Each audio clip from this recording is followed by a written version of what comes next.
All right, guys, today is December the 10th or the 8th. Today the 9th, my watch is messed up. All right, today is December the 9th, 2020, Wednesday. We are still in the middle of preparing for the final and the oral. I left something on the homework last night and also the lecture for yesterday. We went up through A, B, C, D, right? Today we're going to do E. Okay, A, B, and C. So we'll do D and E today for sure, depending on how much time we get to the rest. But I got to do some oral questions today. We're going to do starting our pulmonary mechanics, okay? Pulmonary mechanics review, then ABGs, right? And we'll start today with the ABGs I gave last night. As I was grading them, several people missed all of them. Some people missed a couple of them, right? Only a couple people got them all right. All right, so you got to brush up on your ABGs, guys. Follow the steps for the ABGs. All right, so I'm going to pull that up. We'll go over that. All right.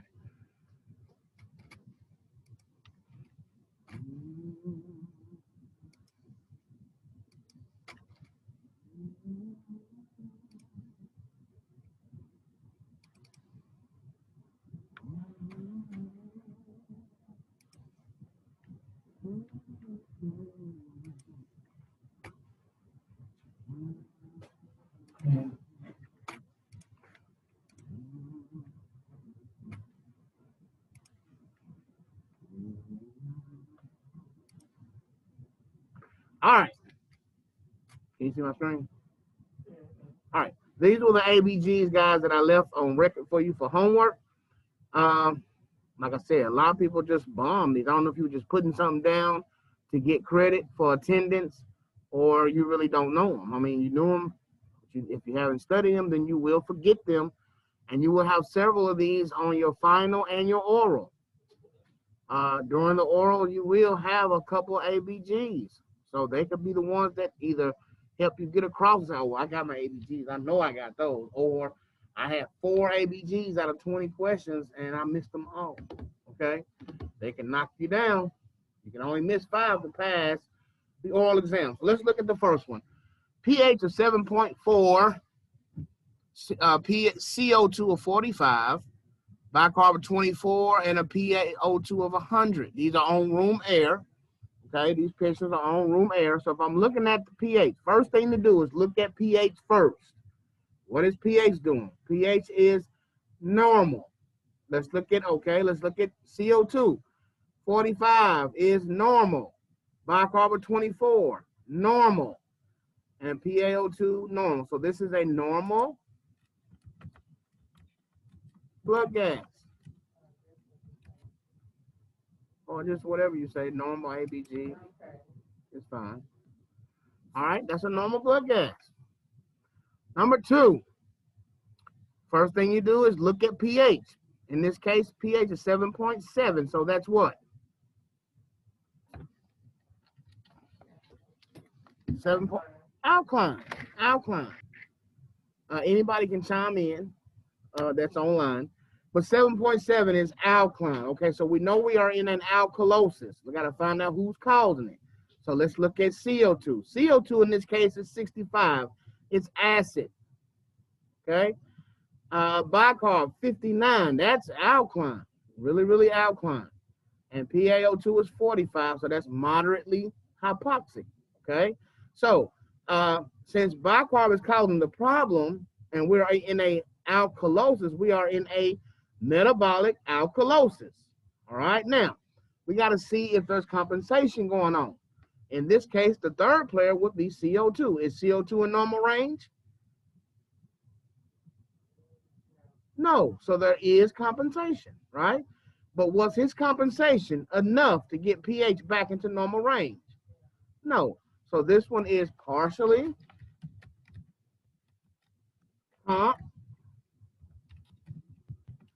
metabolic alkalosis with moderate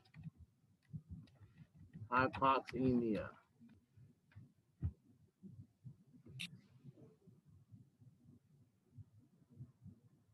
Number 4.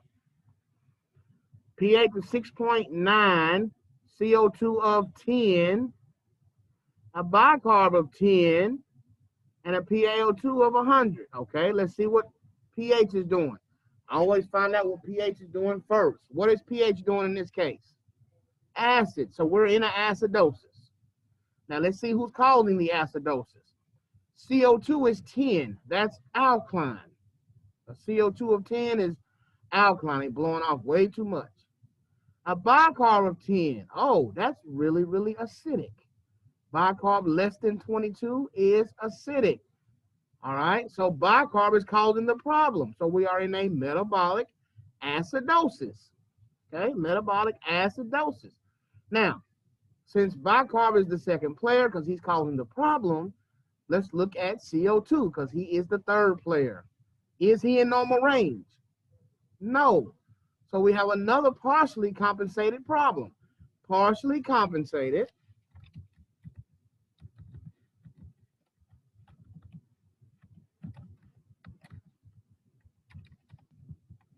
metabolic acidosis with normal oxemia. Why is it not partially compensated? It's partially compensated because the third player in this case is CO2. CO2 is not in normal range, so he is trying to compensate, right? Bicarb is causing the problem, so it's a metabolic acidosis. Now the third player is CO2. Is CO2 in normal range? No. So there is compensation, okay? So now we have to see if this compensation was enough to bring pH back into normal range. Is pH in normal range? No. No, so it's partially compensated. He tried to get it right. He tried to pay the money, but he didn't pay it all, right? His compensation was not enough to pull pH back into normal range. So now it's only partially compensated metabolic acidosis. And the PaO2 of 100 is normal. All right, let's look at number 5. So I had some of them. Somebody had like 6 lab errors on there. I got happy with the lab errors, didn't I? All right, number 5, 7.37, a CO2 of 49, a bicarb of 30, and a PaO2 of 97. First things first, what is pH doing? It's normal, but leaning what? Acid, yeah. It's normal, but leaning acid, okay? Normal, but leaning acid, okay? So we think we are in a normal, but leaning acid, right? All right, that's what we think we in. Now, let's look at CO2. The CO2 is 49, and the bicarb is 30, okay? Now, if we're leaning acid, then let's look and see who's causing the lean. CO2 is 49. Is that acid or alkaline? CO2 of 49. Acid. That's acid. A bicarb of 30 is what? Alkalosis. So CO2 is causing the problem, right? CO2 is causing the problem. So we know we have a respiratory acidosis. Now, the third player in this case is bicarb, right? Bicarb is the third player. Now, is he in normal range? Is bicarb in normal range? No, bicarb is not in normal range, so we do have compensation. So we have a compensated respiratory acidosis. We know that. Now, let's see if it's, what kind is it, partial or fully? Was bicarb's compensation enough to get pH back into normal range? Yes, so this one is a fully compensated respiratory acidosis with normal oxemia, right? That is that answer. Fully compensated respiratory acidosis. pH is normal, but leaning toward the acid side. And we have to find out who's causing the lean. Well, CO2 being acidic and bicarb being alkaline, then CO2 in this case is the one that's causing the problem. So it is definitely a respiratory acidosis issue, but then we have to find out, is there compensation? So we look at the third player, which was bicarb in this case at 30, and bicarb is not in normal range, so there is compensation going on. Now, was his compensation or his pull enough to pull pH back into normal range? And that answer is yes, 3.5 to 4.5. So 3.7 is in normal range. So we have a fully compensated respiratory acidosis. PaO2 of 97 is normal. Now, on your fully compensated, fully is also known as chronic. Okay? Fully is known as chronic. Don't forget that. Fully compensated is also known as chronic. So you might have an answer choice, guys, that says chronic respiratory acidosis with normal oxemia. You got to know that chronic means fully compensated. Okay? Fully compensated is the same thing as chronic. All right? I'll write that down here.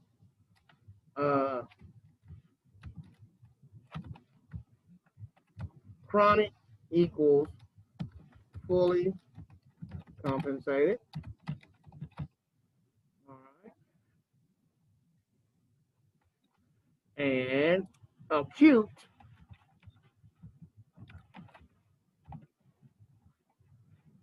equals no compensation or uncompensated. Oh,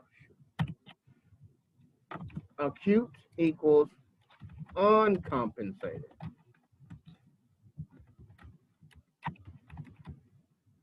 All right, remember that.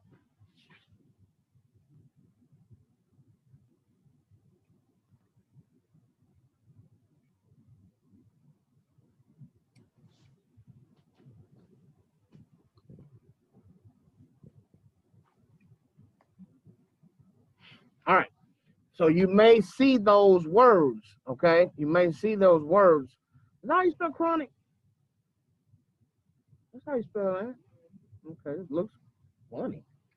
All right, let's go on. And for these next couple, we're going to try to use this word chronic or acute, okay? That way you get used to it, because you may very well see that. You will see stuff like that on your on your board exam. When they start going farther on, they start using the terms chronic and acute. All right, acute is something that just happened, so it's no compensation. It hasn't had time to compensate, right? It's acute. But if it's fully compensated, it's a chronic issue. It's had plenty of time. The bicarb or whatever has had plenty of time to compensate for the problem, so it's a long-term problem. It's a chronic issue, okay? That's why we do that. Let's look at number 6. 7.44, CO2 of 30, bicarb of 16, PaO2 of 100. Well, 7.44, what is that?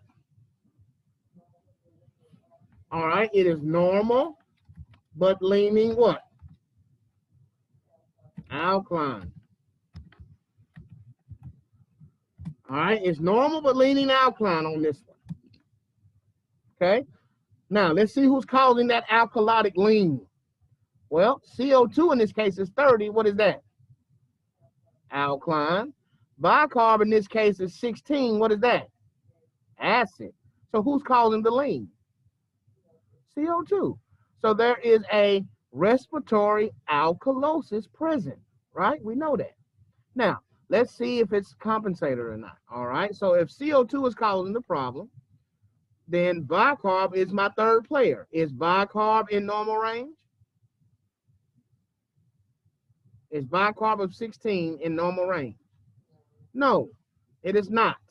So there is compensation going on. Now, is bicarb's compensation enough to pull pH back into normal range? Yes. Yeah. So it's fully or chronic respiratory alkalosis, right? Chronic respiratory alkalosis with normal oxemia.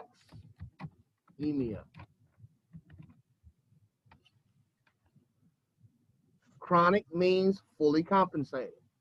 So this problem is chronic respiratory alkalosis. When somebody tells you that, you already know that they have a high CO2, a low CO2. They have a low CO2 and a high bicarb, okay? Or wait a minute. If it's chronic respiratory alkalosis, then that person always has a low CO2, right, and a low bicarb, okay? The bicarb is trying to become acid because of the CO2 being so alkaline. See, the CO2 is causing the pH to go alkaline. And so bicarb says, well, let me turn into acid to try to balance that out, right? And so he starts to compensate for that. And he becomes more acidic. So when he does that, he's done enough over time to get pH to tilt back in normal range. Okay? All right, she's almost perfect. All right, let's look at the next one. 7.8 pH, CO2 of 88, bicarb of 56, and a PaO2 of 96. Okay, well, let's look at it. What is pH doing? 7.8. What is that?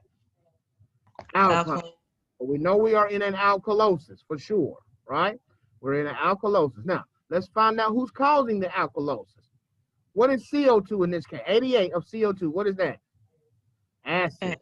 Definitely. Bicarb of 56. What is that? Alkaline. Good. All right. So who's causing the alkaline? Huh?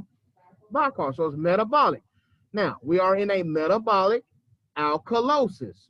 Now, let's see if we have compensation. So in this case, CO2 would be the third player, right? CO2 is the third player. Now, is CO2 in normal range? No. He's becoming really, really acidic to try to balance out all that alkalosis, right? So he's not in normal range, so we do have compensation. We do, all right? But what kind of compensation do we have? Was CO2's compensation enough to get pH back into normal range? No. So it is what? Partially compensated. Metabolic alkalosis with, what's the oxygen? Normal oxemia. Excellent. All right. Next one, number 8. pH of 7.1, CO2 of 56, bicarb of 22, and a PaO2 of 100. All right, so in this case, let's look at pH first. What is pH doing? Acid. Acid, straight up acid, okay? So we're in a acidosis. We know we are in a acidosis. Now, let's see who's causing the problem. CO2 is 56. What is that? Acid. Acid. Bicarb is 22. What is that? Normal. Good, normal. So we are in a respiratory acidosis, right? Respiratory acidosis. Now, since respiratory is causing the problem, let's look at bicarb. Is bicarb in normal range? Yes. Yes. Yes. So there is no compensation at all. He's not doing anything, right? He's not trying to compensate. So this would be a acute. This will be an acute. Was it 7.1? Okay. Huh? Okay. Acute or uncompensated. Remember, uncompensated is the same thing as acute. Okay. Acute. Got what we were. Respiratory acidosis. Okay. Yeah.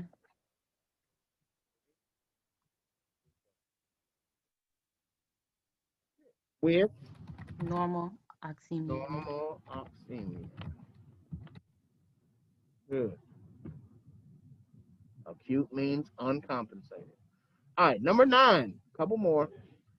7.9 pH, a CO2 of 10, bicarb 29, and a PaO2 of 80. All right, so let's look at pH first. What is pH doing? Alkaline, good. Alkalosis, most definitely, it's almost 8. So we are in an alkalosis. The body is in an alkalotic state, alkalotic state. Let's see who's causing the problem. Well, CO2 is 10. What is that?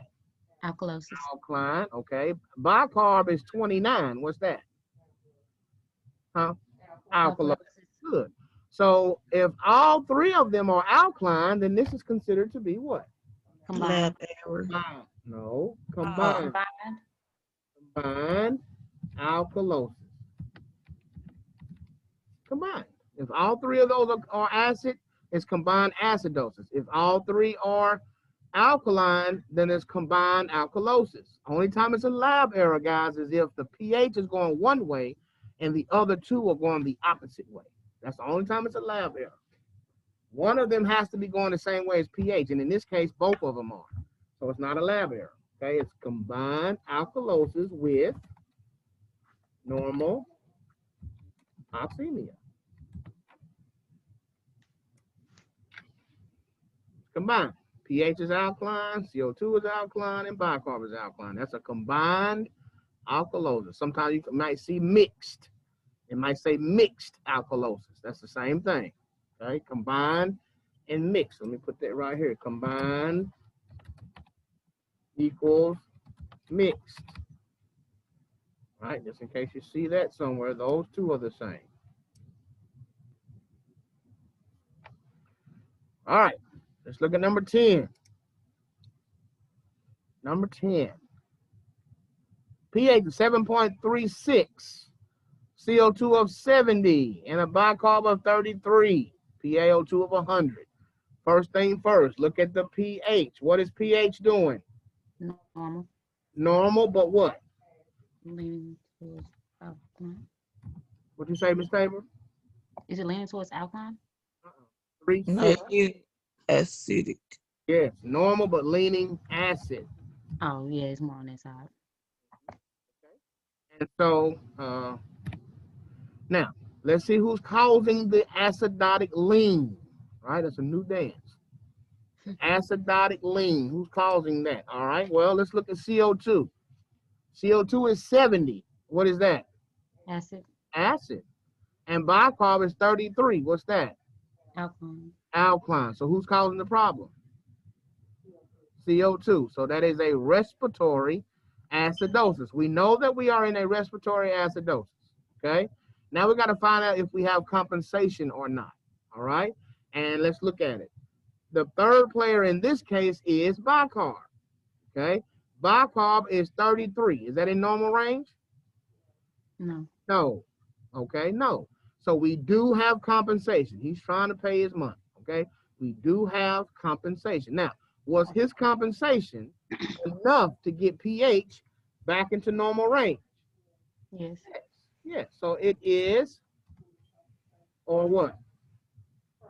Chronic respiratory acidosis with normal oxemia.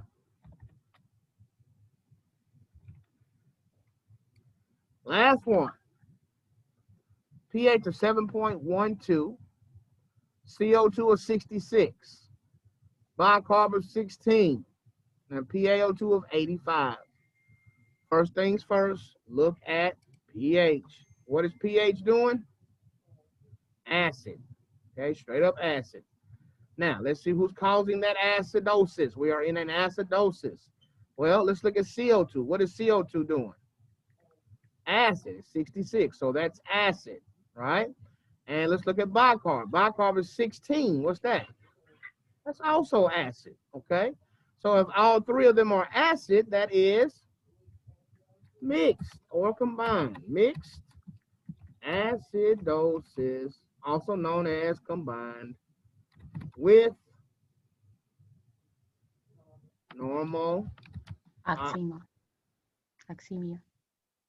If that's the blood gases, guys. Like I said, a lot of people missed all of them. I don't know if they were just writing something for credit or you really don't know them, but you need to let me know if you don't know them. But this is it. I hope you're watching now to see. Follow the steps on your ABGs. That's all you got to do. Follow the steps. First step is to find out what pH is doing. Then you find out who's causing pH to do what she's doing. That will be your second player. Right? Once you find out who your second player is, look at the third player to find out if you have compensation or not. All right? If the third player is not in normal range, then you do have compensation. And the next step to see is what kind of compensation do we have, partial or fully, right? And so then we have to look at pH again. Was that compensation enough to get pH back into normal range? If the answer is no, then it is partially compensated. If the answer is yes, then it is fully or chronic compensation. Okay? All right.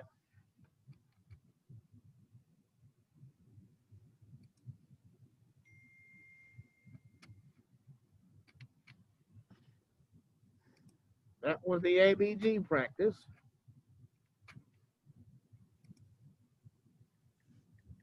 I'm going to go on and get into the next lesson, which was RT210 D.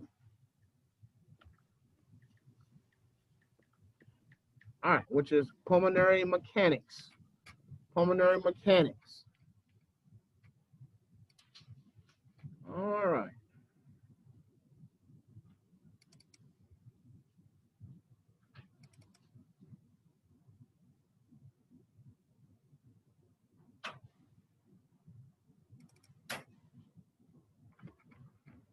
I'm going to first take a look at these volumes right quick so you make sure you remember your volumes and your capacities.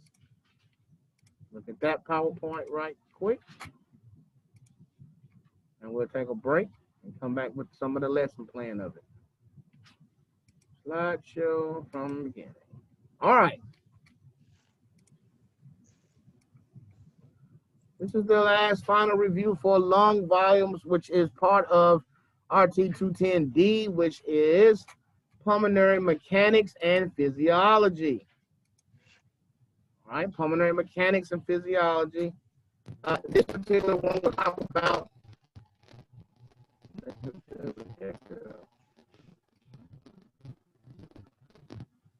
all right, the lung volumes and capacities and what they are. Your 4 lung volumes, don't forget, are your IRV, your ERV, your VT, and your RV. Right? The inspiratory reserve volume, expiratory reserve volume, your tidal volume, and your reserve volume. Those are the 4 volumes. All right, let's talk about them. Here they are right here in their numbers. Inspiratory reserve volume is 3.1 liters. Tidal volume is 0.5 liters or 500 mLs. Expiratory reserve volume is 1.2 liters or 1,200 mLs. And reserve volume is 1.2 liters, also 1,200 ml. Okay, this is how they look. This is the beginning of the spirogram box that I like to draw, right? That little square boxes that I show you. IRV, VT, ERV, and RV. If I was you, when I'm learning how to make this, I'll make tidal volume first, then go over here and put IRV, then ERV, and RV. Stack them up like that, then you're on your way. Because the next thing will be to combine these two right here. Inspiratory reserve volume and your tidal volume will give me my inspiratory capacity, right? And my expiratory reserve volume plus my reserve volume in this, from this little part, would be my FRC, okay? So that's, I'm almost done with the spirogram box, okay? Almost done with it. All right, let's keep going. This is another way that a lot of people draw the spirogram with waveform, okay? Same thing you just saw in the last slide, which is over here. These over here will be the same boxes you just saw. IRV, VT, ERV, and RV. But it's showing you. The VT again is your normal in, normal out, normal in, normal out, normal in, normal out, quiet in, quiet out, right? Then the gas from your normal end, right? So look at the line right here. Your normal end to all you can pull in will be your IRV. So the amount of gas you can inhale after this point right here, which is a normal inhalation, right, will be your inspiratory reserve volume. Normal in, normal out is your tidal volume. Then the maximum air you can push out after a normal out will be from here to here, which is your ERV. All the gas that you can push out or exhale after a normal exhalation, right? ERV. And then there's always an amount of air in the lungs that you cannot access, which is your RV. Okay? This is supposed to take you to a YouTube page. I don't know if it still does. Does it do that? Have y'all looked at it?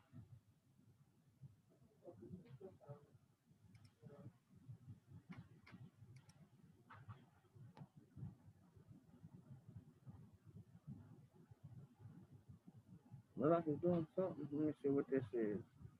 Oh, I'm gonna have to stop recording though. Okay. All right. So when you go to your PowerPoint, which is lung volumes in this module, when you're studying, come to this link right here. See, you hit this link. There's a 5-minute YouTube video talking about the spirogram and the different volumes. Somebody put that in. I didn't even do that. So that's excellent. Okay. Look at that. Take advantage of those things. Take it out, look at it, you know, why, and see if it will help you. All right. But this is the spirogram with the 4 volumes. All right. Inspiratory reserve volume, we already said the maximum inhalation following a quiet inhalation, which is 3.1. Tidal volume is the volume inspired or expired during quiet breathing. Remember, normal breathing, quiet breathing, that's the same thing. Expiratory reserve volume is the maximum exhalation following a quiet exhalation, right? So after a quiet exhalation, I push far as I can push. That is simply my ERV. That is my ERV.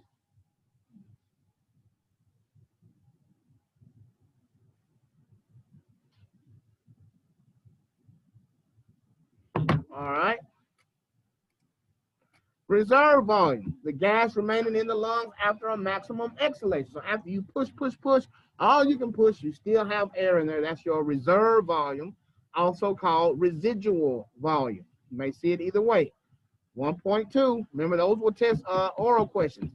Define reserve volume. You have to say, oh, that's the gas remaining in the lungs after a quiet exhalation. After a maximum exhalation, and the amount is 1.2 liters. That's how you get credit for that question. All right. All right. Now, lung capacities. We have 4 volumes. We also have 4 capacities. And what are capacities? They are 2 or more volumes or capacities added together. Okay. If you start adding volumes together, you get a capacity. Or you can add 2 capacities together and you would get another capacity. Okay. All right. Inspiratory capacity, vital capacity, functional residual capacity, and total lung capacity. Those are your 4 lung capacities. Now, we had the box from earlier. These are my 4 volumes, but these out here are the capacities, okay, when you add them together, all right? Now, inspiratory capacity is the purple, which would be inspiratory reserve volume and tidal volume, see, the purple. That's inspiratory capacity. Add these together. So if I said define inspiratory capacity, you could say IRV plus VT. And it's 3.6 liters. That will be good enough. Okay? That will be good enough.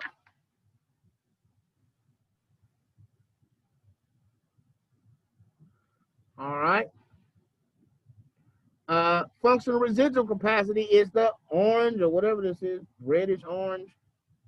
Orange. Expiratory reserve volume plus real reserve volume is your functional residual capacity, or your FRC, 2.4 liters. All right. Vital capacity will be the blue. The blue. It's everything you can do. All that you can breathe in and all that you can push out.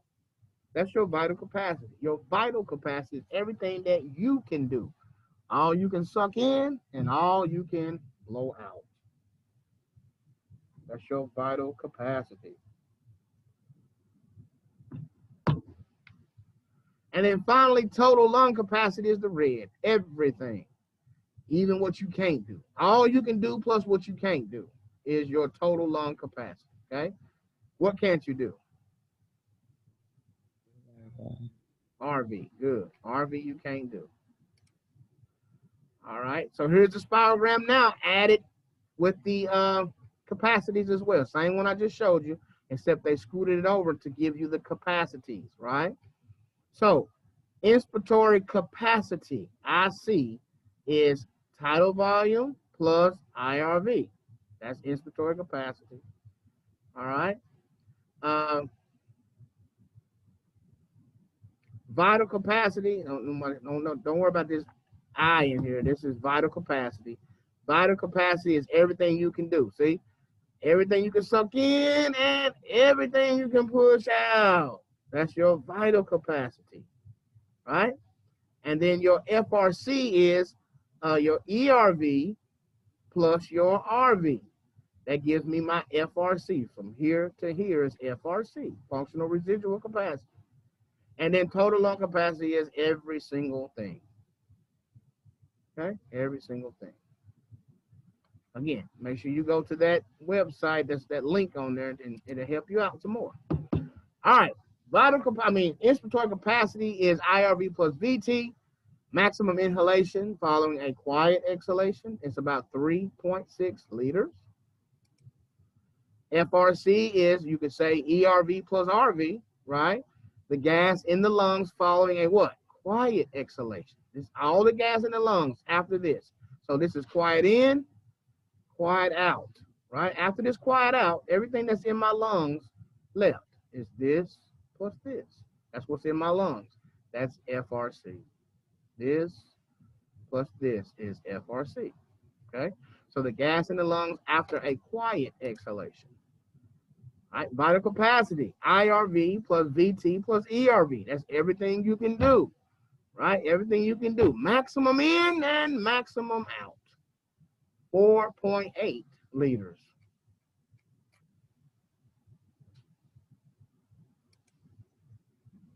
All right. Total lung capacity, of course, is IRV plus VT plus ERV plus RV. That's everything. All the gas in the lungs following a maximum inhalation. So they're just saying after you suck in everything you can suck in, everything that's in your lungs right now, including the RV, is your TLC. TLC. All right, so don't forget how FRC and lung compliance go hand in hand, guys. Don't forget that. FRC, if you have a low compliance, you have a low FRC. High compliance, you have a high FRC. What patients did we say have high FRCs and high compliance? COPD. So look, right here it says floppy lung. What disease is known as floppy lung? Emphysema. Emphysema. That's floppy lung. So that's floppy lung, emphysema are all synonymous with high FRC. A high compliance is the same thing as a high FRC. That's why it's so important. So the more or less your compliance is determines your FRC. You have a very, very high compliance, you're going to have a large FRC. That means you can't get all the air out. The higher the FRC, the higher the CO2 amount in the blood, right? Because you can't get the air out. That's an obstruction disease. See how they fall together? FRC, same as compliance, right? And if I have a very high compliance, then I have a very high FRC amount, right? And that means I can't get the air out. So if somebody who has a high FRC, I expect them to be hypercapnic, right?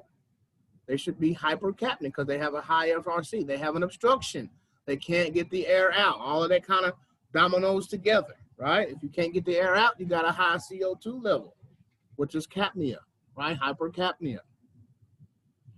All right, so I can look at a PFT and find out your FRC, and if FRC should be how many liters?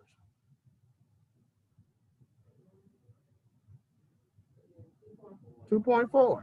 But if somebody has a FRC of 4.3, right, then that's a very high FRC. So I can deduct from that what disease do they have just by looking at the PFT, and I see that they have an FRC of 4.3. I can automatically assume what type of disease. COPD. Some type of obstructive lung disease. One of the COPD disease, right? Automatically by the PFT. That's why the gold standard in treating COPD is an early PFT, right? So I know how far you are. If your FRC should be 2.4 and yours is 2.6, then you probably mild stage, right? But if I get your FRC and it's 5.3, you moderate, you very or severe, right? You have really, really high compliance and you are really, really high CO2 retainer, right? I need to treat you a little more aggressive than somebody who doesn't. So that's why it's so important, guys. That's how this stuff goes together. All right. Now, don't forget about elasticity. Elasticity is inversely related to FRC and compliance, right? If you have a high elasticity, then you have a low compliance, right? You have a high elasticity. That means your rubber band is new, brand new and tight, right? High elastic content. That means it's stiff. And any kind of lung that's stiff has a low compliance. And if you have a low compliance, you're going to have a low FRC. And what kind of patients have low FRCs? Restrictive patient. Restrictive. Great. Excellent. Restrictive. Because he can't get the air in, right? He can't get the air in because his lungs are either tight or impeded, right? Really big stomach or whatever is causing his lungs not to be able to inflate. That's a restriction. So I can look at my spirogram numbers, my PFT numbers, and decide whether my patient is suffering from restrictive diseases or obstructive diseases. Okay? All about numbers, right? That spirogram is very important. Knowing your spirometry, very important. All right, that's the lung volumes from that section. Let's take a break, and we'll go into the not the PowerPoint, but the lesson plan. Kind of go through that one really quick, and keep going. It is 55 after. Come back at 9:05. Pause the video till 9:05.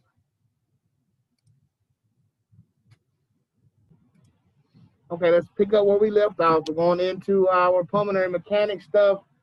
Forgot I had found this. I had this review PowerPoint that is all of RT210 on it. Okay. I may make it available for y'all to study with, but it goes all the way back to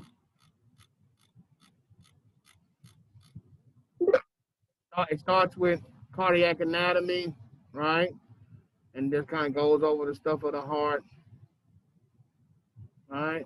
Just a review. I got everything together as a review, right? Blood pressure stuff, electrical conduction, EKGs, right? And the blood composition of the cells and stuff. Some of the CBCs, how they look, the normal values. All right. Diseases. Then pulmonary A&P jumps into that with the upper airway and lower airways and stuff. All right. Tracheobronchial tree.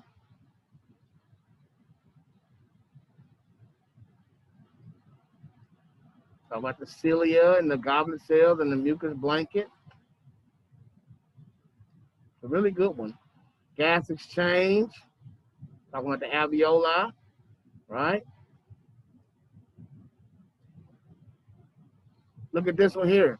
Showing alveoli with plenty of surfactant, right? See how they stay open, right? And then the ones that don't have surfactant close up on you. They're stiff. They can't open and they collapse because, you know, One next to another one will make one collapse, right? All right, this is kind of a diagram, VQ ratios. Then we talk about the lung segments and lobes, all right? Lobes and stuff, the hilum area of the lungs, the pleural space. Now we're into respiratory drive. Okay, let's look at some of the respiratory drive stuff. All right, so our central chemoreceptors. Let's talk about the central chemoreceptors again. Don't forget what they are. They're sensitive to CO2 levels, right? Don't forget they have, really in cerebral spinal fluid, but the cerebral spinal fluid, see it right here, CSF, cerebral spinal fluid, you have CO2 goes in and out freely, right? From the plasma. It flows in and out of the plasma in the cerebral spinal fluid freely, right? And so don't forget that if the central CO2, so don't forget those. When we have CO2 in the cerebral spinal fluid, that lets the body know, hey, you need to breathe. If it starts to increase, you need to breathe, right?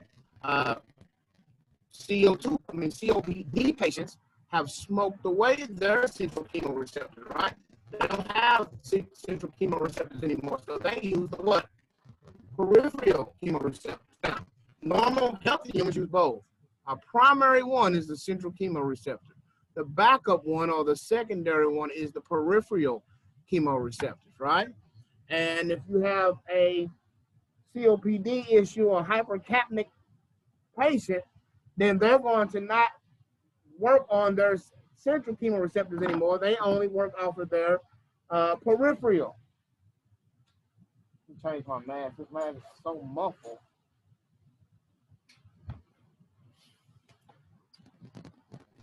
All right, and so this peripheral chemoreceptors respond to hypoxia. Okay, they're sensitive to low oxygen in the PaO2.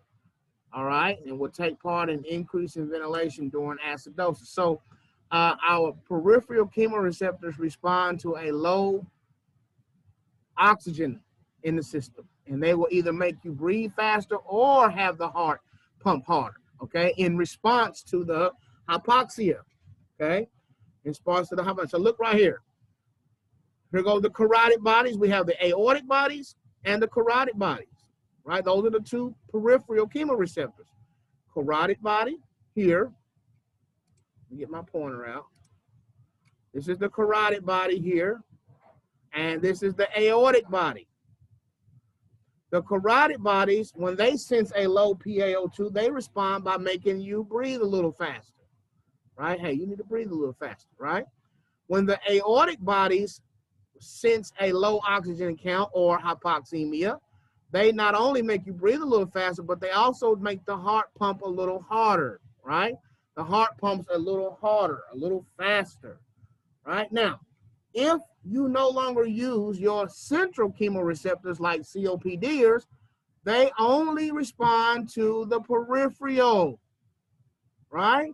And so that means they have to be hypoxic in order to breathe, because the peripheral chemoreceptors respond to hypoxemia, okay? Now, so they have what you call a hypoxic drive, all right? They live off a hypoxic drive. If they're not hypoxic, they will no longer breathe, right?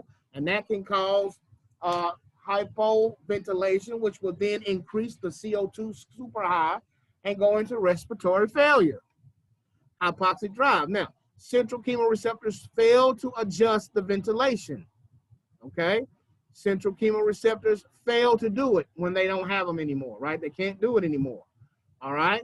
The PaO2 increases over 60 millimeters of mercury. So they're telling you, once the PaO2 is over 60, then we're starting to look at, hey, we might start slowing down, okay? We want them to be mildly hypoxic, okay? We want the patient to be mildly hypoxic if they are COPDer. Patient hypoventilates because CO2 is getting higher and higher, right? It's causing it to get higher and higher because they are no longer hypoxic. If they're not hypoxic, they're going to stop breathing. They're going to say, hey, if you're not going to let me be hypoxic, then I have no reason to live anymore, right? What is your reason to live? Don't forget that. That's your drive, right? If your children or your husband or your mama or whoever, wife, is your reason to live, God, whatever it is, that's your drive. If somebody takes that away from you, you have no reason to live anymore, okay? Well, hypoxia is the COPD's drive to live. You take it away from him, be careful because he may start to slow breathing on you, okay? Now, it says CO2 has a narcotic-like effect on the brain, right? They become lethargic, go into a coma, and eventually die. Oxygen-induced hypoventilation. All right. Now, the chest cage, we already talked about that yesterday. Talked about this part. All right. Major muscle of ventilation, we said, was the diaphragm, right? We said the diaphragm is the major muscle of ventilation, okay? Then we have accessory muscles. If that's not enough, then we have accessory muscles, right? Okay. What is the nerve that triggers the diaphragm? Phrenic nerve. Good. Here it is right here. The phrenic nerve is what stimulates the diaphragm, okay, coming from the brain and makes it contract or flatten, all right? When it flattens down, that's what sucks the lungs open in a negative fashion. It makes the negative pressure become more negative because it's like a vacuum. It makes the intrapleural pressure become way more negative than the ambient pressure, which forces air to go into the lungs, right? Basic physics, all right? What is something else?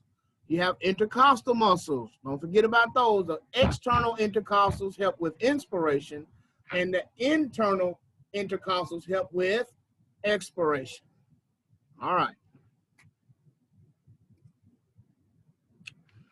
Here goes some of the accessory muscles. Accessory muscles, scalenes, sternocleidomastoid, pectoralis, and trapezius. Those are the accessory muscles. Accessory muscles. Then exhalation is passive. It should just recoil if you have elasticity, right? If you have a lack of elasticity, then you can't recoil easy and you start to retain or trap air. And that trapped air is loaded with carbon monoxide. Now, for forced exhalation, we do have to use some muscles, right? And we use our abdominal muscles for forced expiration. You don't have to remember all of the different abdominal muscles, but you just know when you're blowing out candles, that's a forced movement, right? That's a forced expiratory maneuver, right? Whew. You're trying to do that, blow out candles, then you're going to be using your abdominal muscles, okay, for forced exhalation. All right. Now, worker breathing. Worker breathing, also known as your ventilatory load, overcoming the resistance and compliance. Don't worry about that part. Let's see. All right. Metabolic. What did we say? What is produced with this right here? When we have oxygen consumption and CO2 production, what is that term called? The unequal exchange of oxygen used to CO2 produced in metabolism. When we're metabolized, we're burning oxygen and producing CO2 during metabolism. What is that called? What is that number or that value called? Unequal exchange of CO2 produced from oxygen used.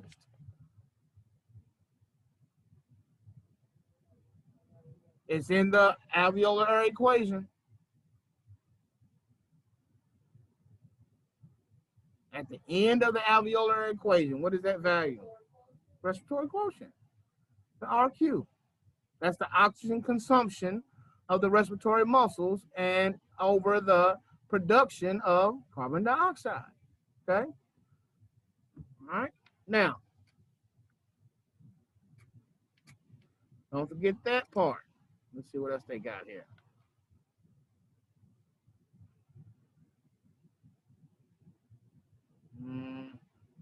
right. Well, we didn't do too much with resistance. We do know that whose law says that if I increase the diameter by 1/2, then I increase the resistance by 16 times. Pause it later. Do you see me on the screen? Huh? Oh, okay. I was making sure I was on there. But you see, pause delay. Pause delay. Pause delay says that the more you decrease the diameter of a tube, you're going to increase the resistance. So look right here. This is a normal airway, right? Normal. You got air in and out the airway. You got your smooth muscles on top, right? You have your blood vessels, your lumen, the mucus lining. Don't forget that's the mucus blanket, right? Now, resistance is low because this is wide open. But if I close this hole about half of that, look at this. This is an obstructed airway. And now the air coming through here is going to be, the resistance is very, very high, right? I decreased the diameter by more than 1/2, see? And so my resistance has now increased. So what they're trying to get you to see is the more resistance you have, the higher the work of breathing. The more resistance in the lungs, the harder it is for you to work, to breathe. It's going to be, you're going to be short of breath, really, really working because your airway has been decreased or obstructed. Okay? All right, don't forget about lung compliance. We talked about lung compliance is the ability of the lung to expand, right? The ability of the lung to expand is your compliance. How compliant is it? Is it really, really, really, really, really easy, or is it super hard, right? That is the compliance. Don't forget that compliance goes hand in hand with FRC, goes hand in hand with COPD, okay? Lung elasticity, the lung's ability to snap back, right? If you open up the lungs, the ability for the lungs to snap back to regular shape, right? Like new draws, right? If you have new draws or new socks, when you stretch them out and let go, they snap right back. But if they're old or worn out, the elasticity has been worn out, and now they don't have the snapback anymore. They become floppy, okay? Floppy. So lung elasticity is the lung's ability to recoil to its pre-inspiratory position, right? Elastic fibers in the lungs, in the lung tissue, pull the lung tissue back to its former shape. So you stretch it out and let go, it's going to go back to normal shape because it has elastic properties. But if you smoke away your elastic fibers, now you have what's called emphysema, the floppy lung. Okay, they're just floppy. Okay. All right. Well, it's just some more information about inhalation and distribution of ventilation. Now, let's see here. Okay, we know this is carbon dioxide is produced by cellular metabolism. We know that. Now, let's go into some of our formulas. Minute ventilation is frequency times tidal volume, amount of air pulled into and out of the respiratory system in 1 minute. That's the minute ventilation. Dead space is the air in the conducting zones, right? And lung that does not come in contact with the blood. So any air in the body, right? From the mouth to the parenchyma that don't participate in gas exchange is known as dead, wasted space, okay? Then we have alveolar minute ventilation is the amount of air that reaches that alveoli, that gas exchange area, okay? The gas exchange area in 1 minute. So let's look at the formulas. Minute ventilation is frequency times tidal volume. Alveolar minute ventilation, guys, is frequency times tidal volume minus the dead space, right? And don't worry about this bottom part right here. But look at this. How do we find dead space?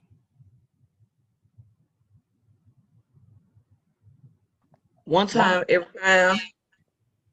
1 cc per pound. Good. 1 cc per pound is the dead space. Now, this is what you didn't learn, but you may see. The VCO2 is the amount of CO2 that was produced, okay? If I want to know what the P little a CO2 is, this is another little, nice formula. I can do the VCO2 divided by the alveolar minute ventilation, and that'll tell me how much the PA CO2 is. All right, so that's another good little, you probably learn that a little bit more as you go on, but this is another formula. The VCO2 is the amount of CO2 that was produced during that metabolism, right? So you're doing your metabolism, however much was produced, right? You divide that by the minute ventilation, and you get a P little a CO2 amount. When we look at the RQ was, I think, I don't have it in front of me, but I think it was 250 over 200, right? 250 of CO2, right? mLs of CO2 over 200 U's of oxygen, something like that, and they gave me 0.8, all right? So if I would take that CO2 and divide it by the alveolar minute ventilation, that would tell me the P little a CO2, okay? All right. All right. This is some instructive stuff. This is what instructive, let me go out of this for a second, because this is skipping, this kind of skipping. It's skipping to instructive, and yeah, so we're not, and restrictive, so we're not to that yet. All right, so this is, like I said, this is a nice little PowerPoint here to have, just to have in your repertoire as you go on, okay? I'll make it available to you where you can use it for the rest of your career. All right.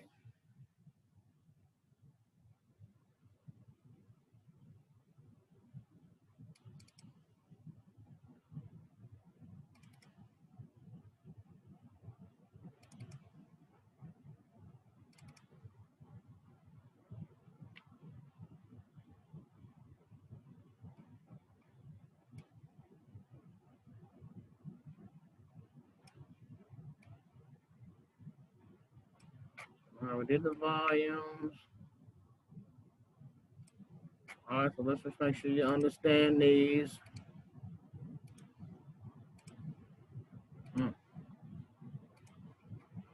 All right. What we just talked about, minute ventilation. Don't forget the minute ventilation, dead space. We got 4 types of dead space. Don't forget it's anatomical, alveolar, physiologic, and mechanical.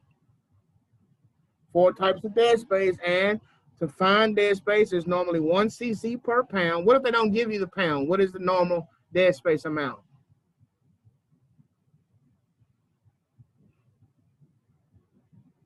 If they don't give you a weight, then you have to assume the dead space is what? 150. 150, 150 mLs or 150 cc's. Okay. All right. Alveolar minute ventilation is the gas that's perfused in the alveoli. That means gas that's touching blood, right? Perfusion is blood.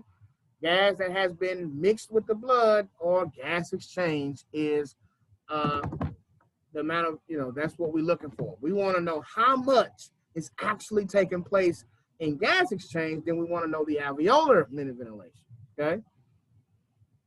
All right. Normal ventilation, hypoventilation, right, is not breathing off enough CO2. We know that would be higher than 45, CO2 greater than 45. Hyperventilation is blowing off too much CO2, which will give us a CO2 less than what? 35, good. Imagine how you felt when you first looked at this stuff, when you first got it.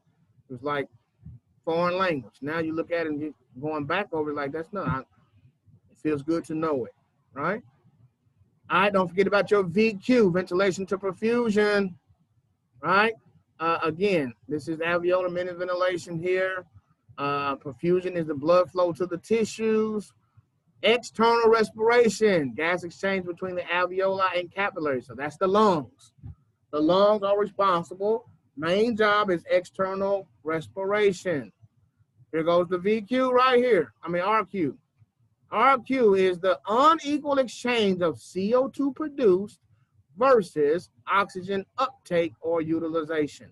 So they're saying that the CO2 is about 200 mLs divided by 250 mLs of O2 consumed. That gives us 0.8, okay, 0.8, okay?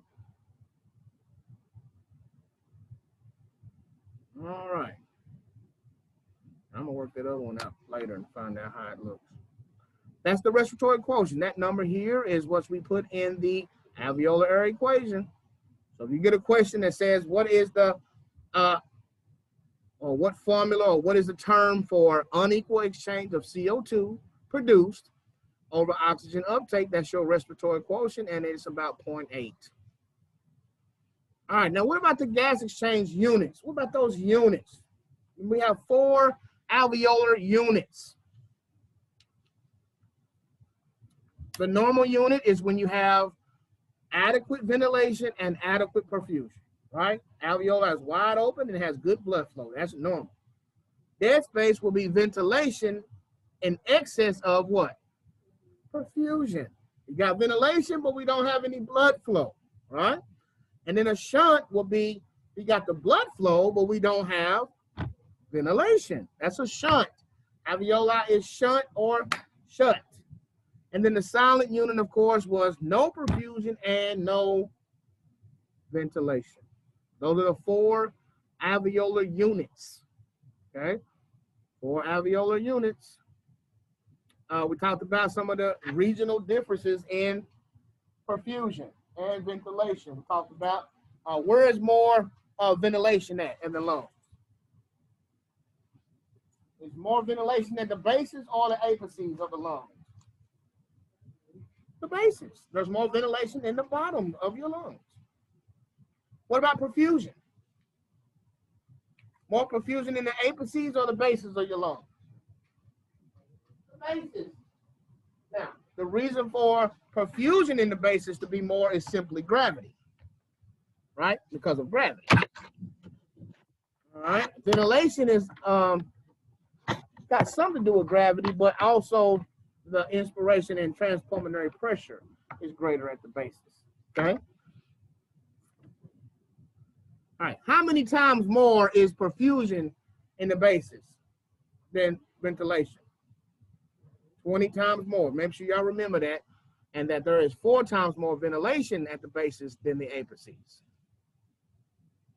All right, the VQ ratio should be 4 liters of alveolar minute ventilation to 5 liters of cardiac output, 4 to 5, right? The normal ventilation to perfusion ratio should be 4 to 5. 4 liters per minute of alveolar minute ventilation to 5 liters per minute of cardiac output. So if you had a question that said, what state or what type of unit would you see a VQ of 1 to 5?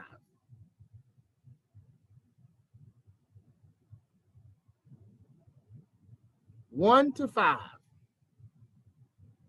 If I have a VQ of 1 to 5, what type of unit, alveolar unit, would I suspect?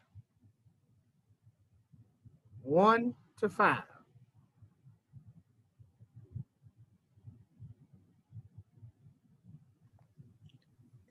Dead space? Nope. Shunt. Shunt. 1 to 5, guys. So alveolar volume is down to 1. That means no ventilation, but plenty of blood flow. No ventilation and blood flow is a shunt.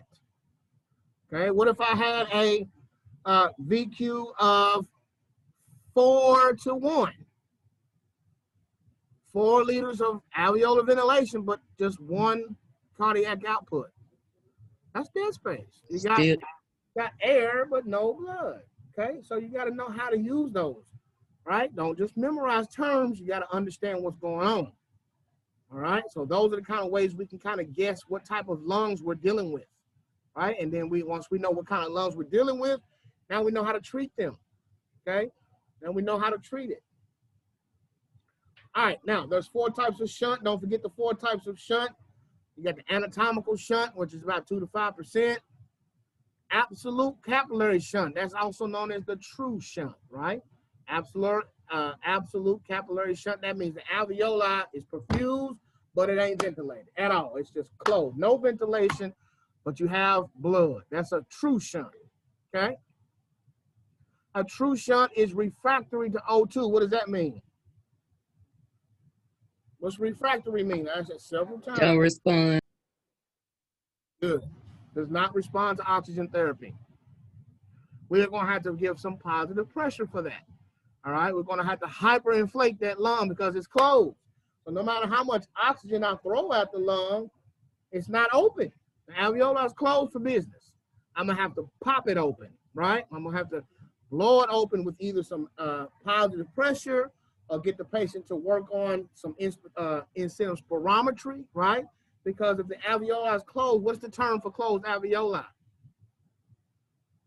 And that's the reason why we give in-center spirometry. Closed atelectasis. Atelectasis. So a true shunt is simply atelectasis, right? Really, probably moderate atelectasis, where the alveoli are closed and blood is there. So to treat atelectasis or to treat that true shunt, I need to do what?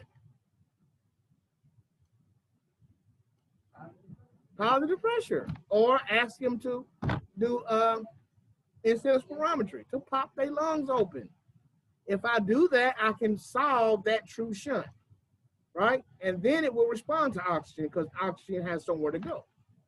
Okay? All right. A relative shunt is just like it's a mismatch. Like instead of 4 to 5, it may be like 2 to 5, right? Or it might be 4 to 3. You know what I'm saying? It's not completely shut or closed on either side. It's just not where it should be. Relative, okay? A true shunt means there is no air and plenty of blood. That means true, just completely shut and plenty of blood, but the alveoli is shut. Relative like means there's plenty of blood, but the ventilation may be 3 or 2. You know what I'm saying? It's not where it should be. Okay, we can fix that. Right? And then a physiological shunt is just adding the two together. A physiological shunt is adding the two together. So how many shunts? 1, 2, 3, 4 types of shunt and 4 types of dead space. Make sure you know them. 4 dead spaces and 4 shunts. The shunts are anatomical shunt, absolute shunt, relative shunt, physiological shunt. The types of dead space are anatomical dead space, alveolar dead space, physiological dead space, and mechanical dead space. All right, make sure you know all 4 of each one of those. Okay? All right, let's talk about the dead space and shunt. What color is calling on me? Ooh. Hello? Hello? Okay, man, I'm in class, son. This time of day, you can't call me. I'll call you back.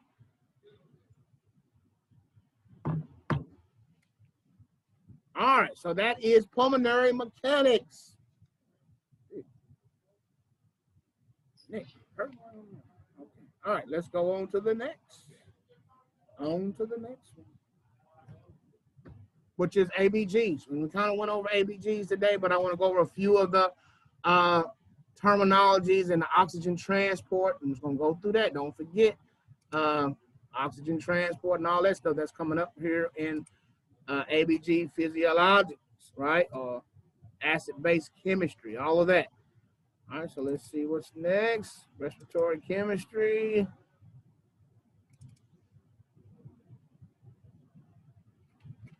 All right.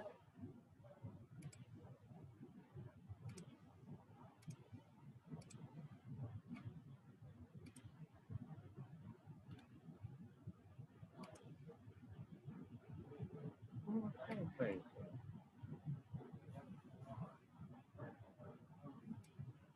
All right, slideshow. All right. Oxygen transport. This is the ABG practice here, or the review for the ABG part. Oxygen transport. Don't forget, oxygen is carried 2 ways, right? Dissolved in the plasma, and this is the formula: 0.003 times the P little AO2. All right, and well, dissolved in the plasma is one way, okay? Also talking about oxygen, as far as it diffusing in and out of the plasma, CO2 is 20 times more diffusible than oxygen, and carbon dioxide is 200 times more diffusible, right? So CO, or carbon monoxide, can get into the plasma 200 times faster than oxygen can, right? That's why hemoglobin's love for carbon monoxide is so high. Okay, what type of hypoxia is carbon monoxide poisoning?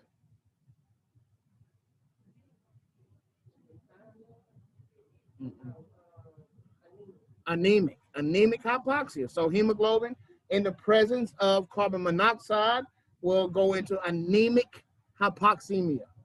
Person will suffer from anemic hypoxemia because it's going to pick up that CO and leave oxygen to the side. All right, the next way the oxygen is carried is combined with the hemoglobin, right? Combined with hemoglobin. The way it's combined with hemoglobin is the greater of the two. The greater of the two ways oxygen is transported is combined with the hemoglobin. That's the formula. Don't forget that. 1.34 times hemoglobin times SAT. How is SAT written in this problem? How do I write SAT in this problem? As a decimal. Okay, as a decimal.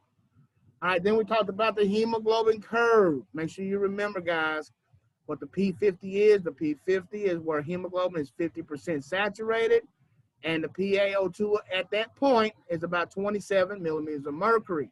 You need to know what happens with a shift to the left and a shift to the right. Okay, shifting to the right, everything goes up, right? Shifting to the left, everything goes down. Okay, everything goes down. Let me go back and fix that.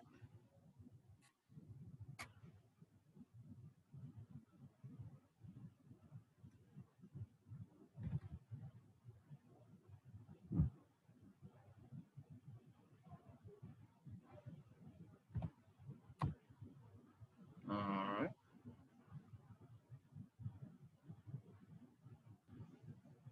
Everything goes down with a shift to the left.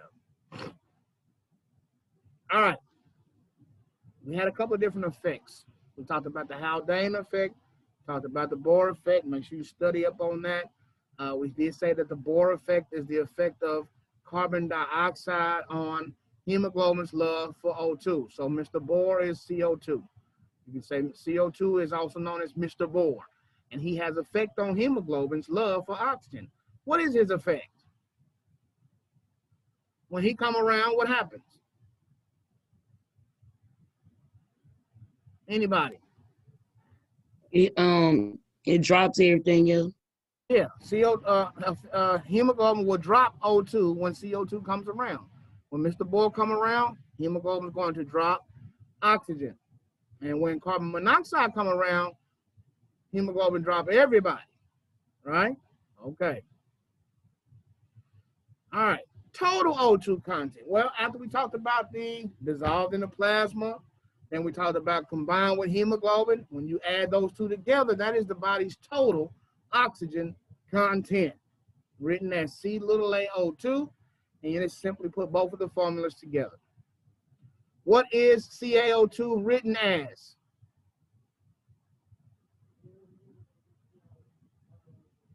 Yes. The answer to this problem will be in what? What is the suffix or unit of measure?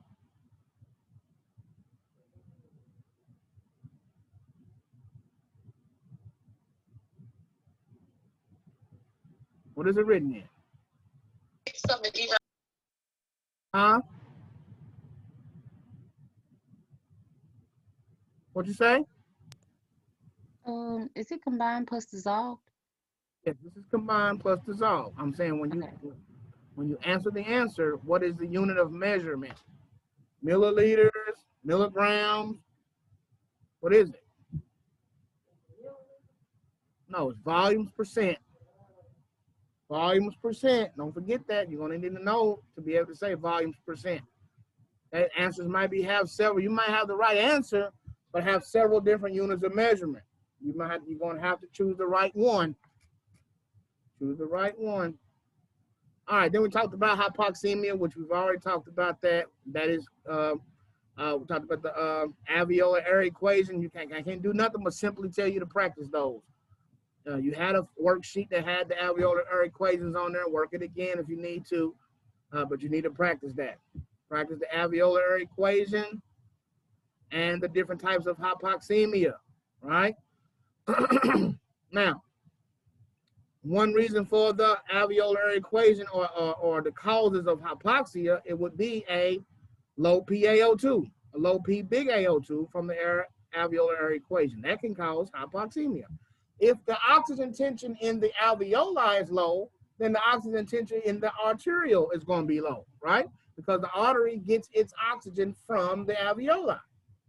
All right, so we've solved the alveolar air equation and find out what that tension is. Now, the difference between the alveoli oxygen and the arterial oxygen is called the what?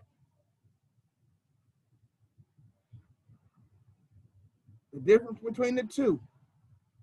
The difference between the big A, AA gradient. AA gradient, good. AA gradient is the difference between alveolar oxygen minus the arterial oxygen. There will be a little slight difference, but it shouldn't be no more than what? What is the normal AA gradient?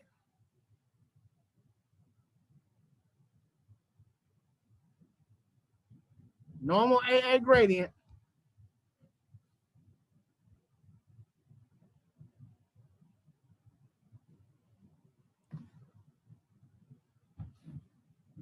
Normal AA gradient, guys, is 10 to 15 millimeters of mercury. 10 to 15 or 0 to 15 millimeters of mercury. If it's more than 15, there's a disease process going on in the lungs. The amount of oxygen in the alveoli should readily transfer to the arterial blood. If it doesn't, there's a problem, okay? If the difference between the two is more than 15, there's a problem. Now, the types of hypoxia or hypoxemia, we have hypoxic, which is a low PaO2.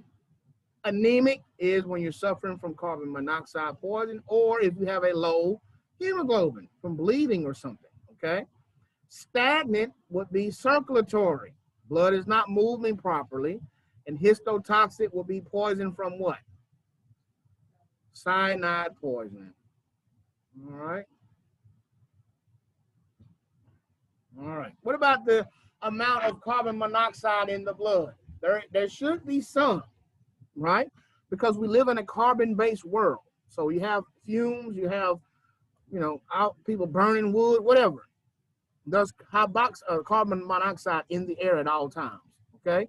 So the normal carboxyhemoglobin, that's what this is right here, HbCO, carboxyhemoglobin, that is the amount of carbon monoxide on the hemoglobin, should be a little bit, 0.5%, all right? That increases after smoking to 5 to 10%, and 40 to 60% can cause death, okay? People that die in house fires usually die of smoke inhalation, that is carbon monoxide poisoning. All right, results, anaerobic metabolism, right? When we burn oxygen and glucose, we produce what? CO2. When we have anaerobic, or when we have aerobic. When we have aerobic metabolism, we produce CO2. But if we don't have oxygen to burn, we turn into anaerobic metabolism, right? That is, they're going to be burning CO2 or whatever other gas it can find, right? That produces what? Lactic acid. So lactic acid is a byproduct of CO2 metabolism. Our metabolism should be aerobic, which is oxygen, right? We burn oxygen and glucose and we produce CO2.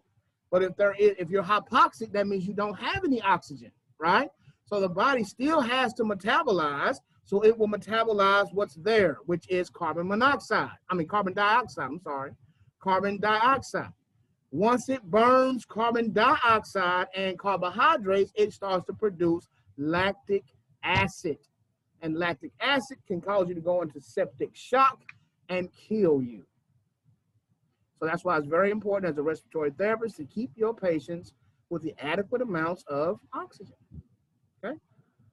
All right. We just talked about the AA difference, the AA gradient. Just talked about that. All right. As you go through this, PowerPoint is there in your modules. Go back over all this stuff. All right. Then we talked about CO2's transport. CO2 is transported more than 2 ways. It is by the plasma, right? By the plasma, which is about 8%. What is the most way that CO2 is transported? Anybody remember? As bicarb, right? Through a product or production or production of what? Or in the, production might be the wrong word, process. CO2 is transported the most as bicarb through the process of, what is that process called when we do bicarb and water? Or CO2 and water.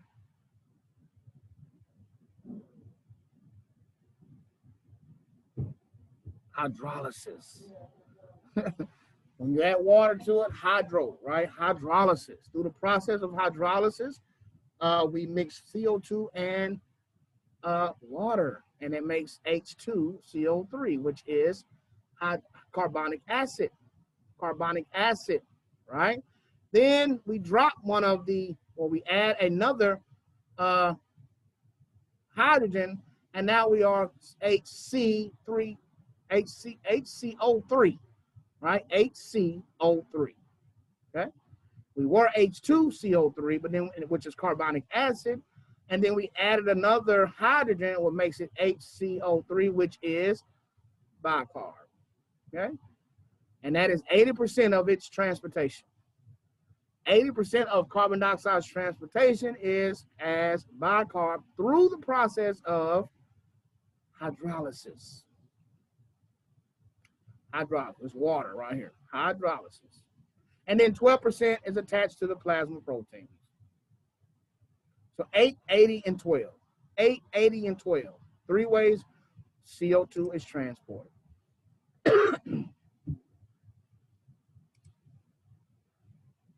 All right, we talked about Mr. Bohr as CO2. That's Mr. Bohr and his effect on hemoglobin's love for oxygen. Well, the Haldane effect's a little different. Haldane effect, we said, is the effect of oxygen on CO2's transport. The effect of oxygen on CO2 transport is the Haldane effect, right? That's the Haldane effect.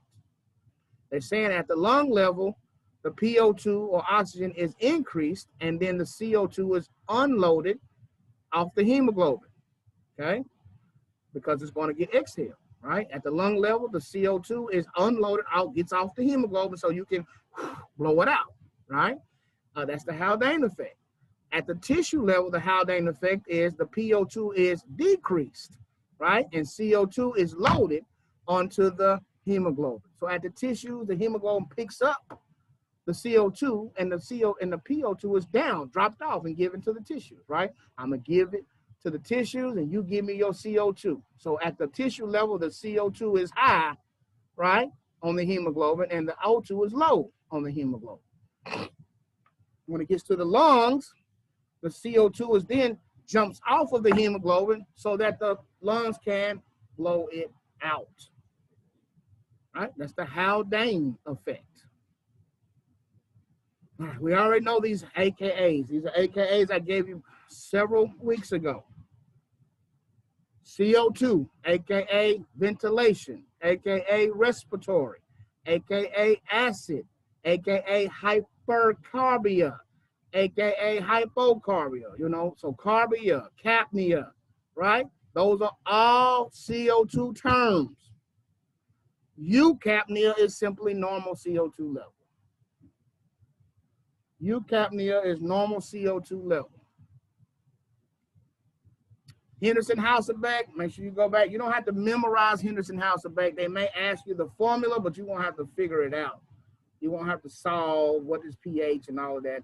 Just know the Henderson-Hasselbalch equation is pH. To find the pH, we have to do pK plus log. Now, pK is always 6.10. And the log of bicarb over carbonic acid is 20 to 1. Normal bicarb to carbonic acid is 20 to 1. So the log of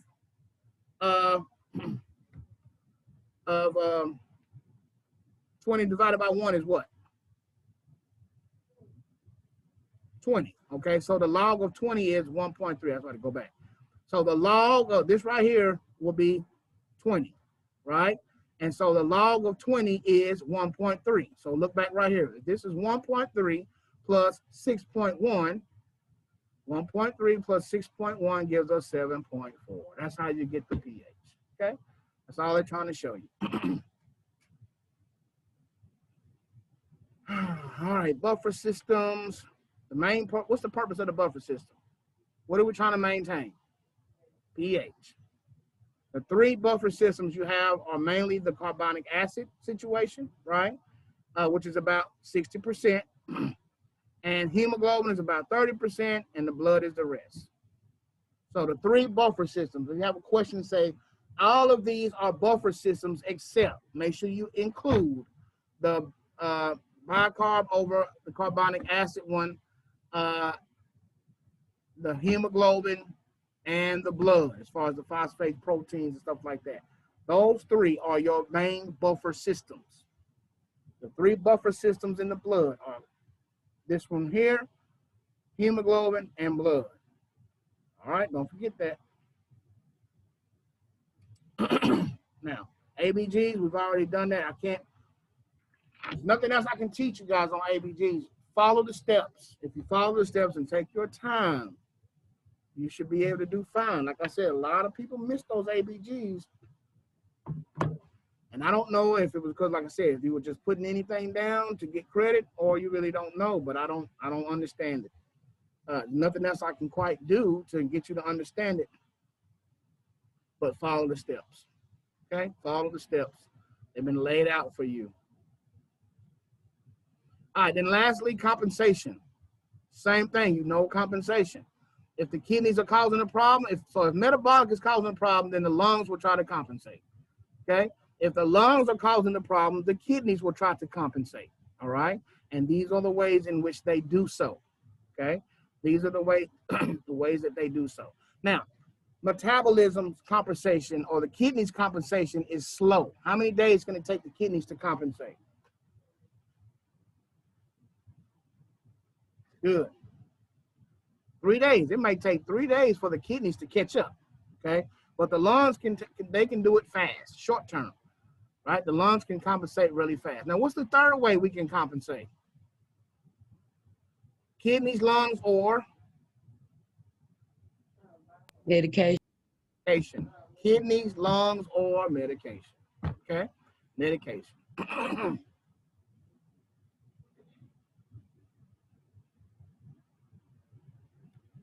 Let me fix this one. All right, PL2 above 80, no hypoxemia. So I have to change these. These numbers are a little off for your hypoxemia. It is 80 or 79. Who has it wrote down? 79 to what? Is it 60? Okay. 79 to 60 is mild.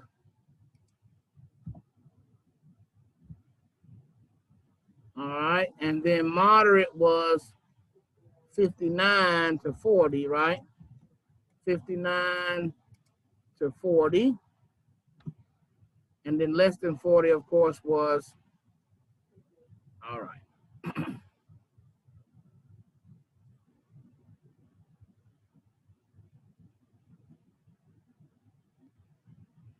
All right. So your mild, moderate, and severe hypoxemia, don't forget that. 79 to 60 is mild. 59 to 40 is moderate. And less than 40 is severe. Same thing with the O2 content. 18 to 20 is normal, right? 18 to 20 is normal volumes percent. Mild hypoxemia will be 17 to 15, moderate 14 to 12 or 12 to 14, and anything less than 12 is severe. Okay, anything less than 12 is severe. So let me put that less than sign here, because remember they changed everything. So less than 12. All right. Now this over 60 years old, don't even worry about the 60. They used to do that, so don't worry about the 60-year-old stuff, okay? Now, all right, this is the same thing here. We already went over the control of ventilation by the central chemoreceptors and peripheral chemoreceptors. Make sure you go back and find out, or just kind of, it's not much of this on the test, but you know, just touch over the different types of the medullary center, your apneustic center, what they allow for, pneumotaxic, and Herrnbuehler. What's the Herrnbuehler for? Stretch receptor. So that's just pretty much cut and dry on those little things there. That's the peripheral chemoreceptors. We already talked about those. They respond to a low PO2, hypoxemia, right? All right.